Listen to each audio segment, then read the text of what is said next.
Bienvenido nuevamente a estas charlas, o bienvenida. Hasta aquí hemos visto, en las charlas anteriores, las divisiones binaria, ternaria y cuaternaria. Ahora bien, ¿cómo puedo con estos elementos, con estos datos, comenzar con algún tipo de desarrollo o análisis en una carta natal que me indiquen el temperamento básico de la carta natal que estoy estudiando? Obviamente, antes de abordar esto, aún nos falta un elemento de análisis para esto, y este elemento es o son los símbolos planetarios. Entonces, con esta relación planetas-signos tendremos un primer análisis. Ya tenemos hasta ahora un cierto, por decirlo así, conocimiento en lo que respecta a los signos, aunque básico, porque más adelante los vamos a ver con mayor profundidad. Pero ahora vamos a sumergirnos en el desarrollo y descripción también básica de los planetas. Así que comencemos con ello para entrar en tema. Vamos a dibujar nuevamente un círculo, pero esta vez lo vamos a dividir de la siguiente manera. En tres partes. Una línea central, dividiendo al círculo en dos mitades, y a continuación otra línea que divide en dos al semicírculo inferior. Bien, ahora vamos a apoyarnos en la psicología profunda. La psicología junguiana establece la existencia en la psique de tres dimensiones perfectamente diferenciadas. Ellas son: 1, el plano consciente; 2, el inconsciente personal o individual; y 3, el inconsciente colectivo. Recuerda, al igual que en la charla anterior, la analogía del iceberg que hice. Quiero significar con esto que en realidad la zona del inconsciente es muy superior que el plano consciente. Estoy simplemente haciendo un esquema sencillo para explicar esto, así que no te guíes por el tamaño o dimensiones, pero sí trata de entender el concepto. Entonces, al igual que la metáfora del iceberg, el inconsciente personal estará inmediatamente debajo de la superficie, y el inconsciente colectivo se hunde en las profundidades abismales, por así decirlo. La parte consciente, obviamente, es esa sensación de yo que todos tenemos. El inconsciente personal incluye cualquier cosa que no esté presente en la conciencia, pero que no está exenta de estarlo. El inconsciente personal sería lo que las personas entienden por inconsciente, en tanto abarca lo que podemos atraer rápidamente a nuestra conciencia y aquellos recuerdos que han sido reprimidos por alguna razón. Opera como el almacén de todo lo que nos ha sucedido como individuos. Por último, el inconsciente colectivo. Podríamos llamarle sencillamente como nuestra herencia psíquica, como el reservorio de nuestras experiencias como especie, un tipo de conocimiento con el que todos nacemos y compartimos. Aún así, nunca somos plenamente conscientes de ello. Este inconsciente colectivo se construye a partir de los símbolos y conceptos universales comunes a todos los seres humanos. Son los instintos, los mitos, la cultura, las religiones, la historia, bueno, en fin, y demás. Jung llamó arquetipos a este conjunto de imágenes y representaciones universales que llegan a la conciencia a través de manifestaciones de dicho inconsciente, entre los cuales los sueños obviamente constituyen el máximo exponente. Los arquetipos los podemos considerar como elementos estructurales y primordiales de la psique humana. El arquetipo sería como una idea a priori, como imágenes primordiales, pero estas imágenes no son imágenes o fotografías que quedan en la mente. Son como predisposiciones heredadas por la especie, que filogenéticamente en la historia de la humanidad se fueron bosquejando. Son como especie de moldes preformados. El arquetipo no puede expresarse directamente en la conciencia. Lo hace por medio de símbolos, y en consecuencia, los planetas, en astrología, son las piezas básicas en la construcción del simbolismo astrológico.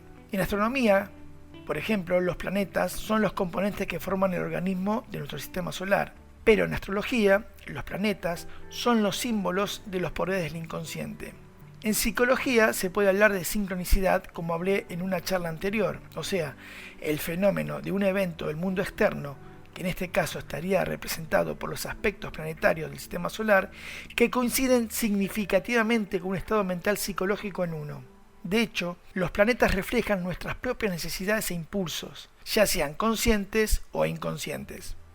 En una carta natal vas a ver este símbolo, que es el Sol. En astronomía sabemos que el Sol es el corazón del sistema solar. Si no estuviese el Sol, no habría sistema solar. Y como arriba es abajo, en astrología el Sol representa el yo, tu deseo de individuo por llegar a ser tú mismo o tú misma. Simboliza ese sentimiento de identidad. En síntesis, es el símbolo del yo, el recipiente o vehículo para que la psique en su totalidad, es decir, el sí mismo, simbolizado por la rueda zodiacal en su totalidad, pueda manifestarse. Entonces, vamos a ubicarlo aquí, en esta posición en el gráfico, como el primer elemento a considerar, y como estamos hablando de esa sensación de yo, naturalmente tiene que ver con la región del plano consciente. Seguidamente, otro símbolo muy importante es este, la luna, que también la ubicaremos aquí. La luna es símbolo de lo femenino, la imagen de recipiente o contenedor, la idea de contener, por eso se la relaciona con todas las formas de maternidad, las emociones, la sensación de seguridad y consuelo y necesidad de pertenencia. En definitiva es como el yo receptivo, como ese yo siento y reacciono instintivamente. Mercurio es el símbolo de la necesidad de entender y comunicarnos. En la mitología era conocido como Hermes, el mensajero de los dioses. Llevaba mensajes de un dios a otro. Y como planeta próximo al Sol, Mercurio es el mensajero solar. Y así como el Sol es un reflejo del símbolo de la esencia, Mercurio simboliza aquella función que nos permite conocer la esencia. En definitiva, símbolo de la mente, de la comunicación, de la necesidad de establecer contacto intelectual con los demás. Si Mercurio es el contacto intelectual con los otros, entonces Venus es el contacto afectivo, el deseo de unión y relación con los demás. A Venus se lo describe como el planeta del amor y las relaciones. Asimismo, también tiene que ver con el esclarecimiento de nuestra identidad, que conseguimos al definir lo que valoramos, lo que amamos y lo que encontramos placentero. Al definir nuestros valores, deseos y afinidades, damos como más forma y definimos mejor nuestra identidad. Al igual que la luna, es un símbolo de lo femenino. Si la luna, entre otras cosas, representa a la madre, Venus en la mitología romana y Afrodita en la mitología griega, es el arquetipo del amante. Son los dos rostros de la mujer. Marte es el último de los planetas que ubicaremos en el plano consciente, junto a Venus. Son otras de las duplicidades masculino-femenino, como el Sol y la Luna, y el Yin y el Yang. Marte es el símbolo del empuje, el impulso, el valor. Tiene que ver con la necesidad de lograr lo que se desea. A Marte se lo relaciona con la forma que hacemos valer nuestra voluntad, con la autoafirmación, con el espíritu de lucha. Para los hombres este planeta es una energía más accesible que para las mujeres. Con frecuencia, el signo donde Marte se encuentra emplazado en la carta natal de una mujer describirá lo que esa mujer busca en un hombre, así como Venus es una energía más accesible para las mujeres. Y en la carta natal de un hombre, el signo donde está emplazada Venus describirá lo que busca ese hombre en una mujer como amante ideal, por ejemplo. Pero aquí, hasta aquí, son los llamados planetas personales.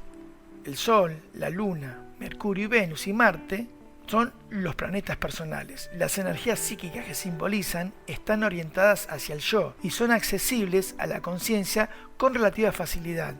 Por eso cuando interpretamos una carta natal y vemos la posición por signos de estos planetas, la persona se identifica con cierta facilidad, como veremos más adelante cuando hagamos ejemplos de esto. Ahora simplemente te estoy haciendo un desarrollo lo más simple posible para que los conozcas, pero iremos profundizando sobre estos símbolos en posteriores charlas.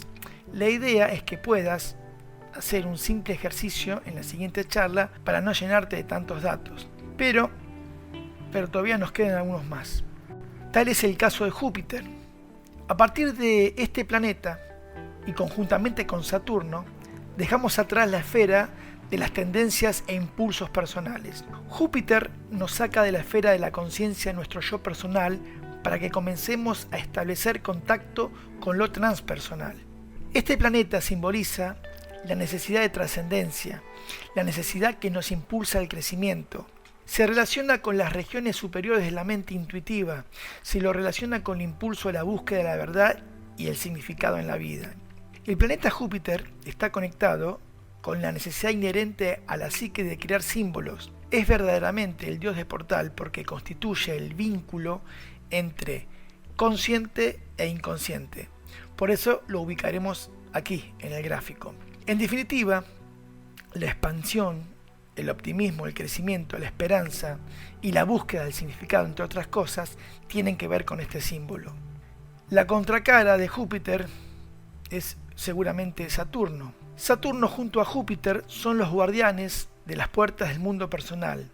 Conocido como Cronos en la mitología, que es un titán y un dios de la tierra, se relaciona con las regiones inferiores del inconsciente personal, el lado oscuro de la naturaleza humana. Saturno es el gran señor de los límites y el maestro de la ilusión.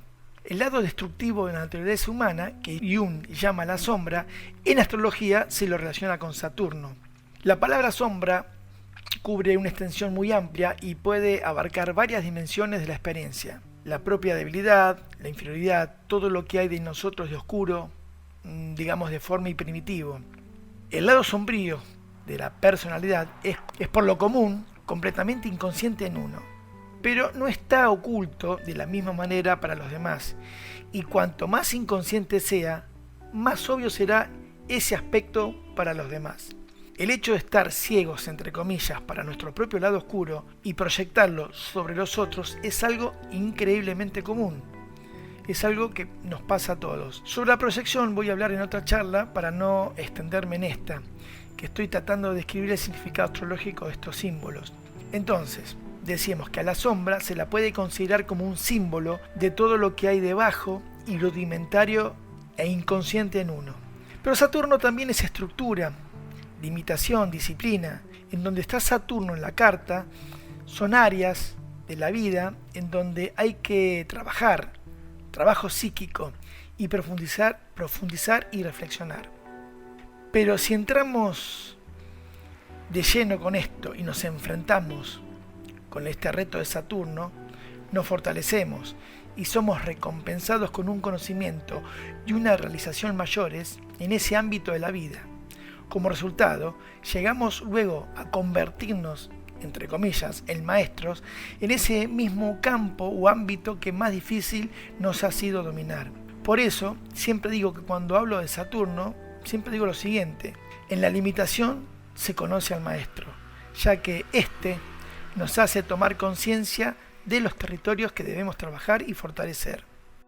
A partir de aquí, nos encontramos en el ámbito del inconsciente colectivo, el depósito de las imágenes arquetípicas.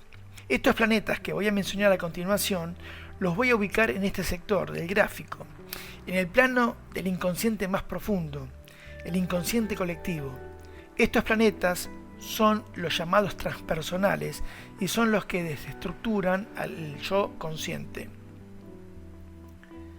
Y como ya veo que estoy excedido en tiempo, los vamos a ver a estos transpersonales juntamente con el ascendente para los ejercicios en la próxima charla.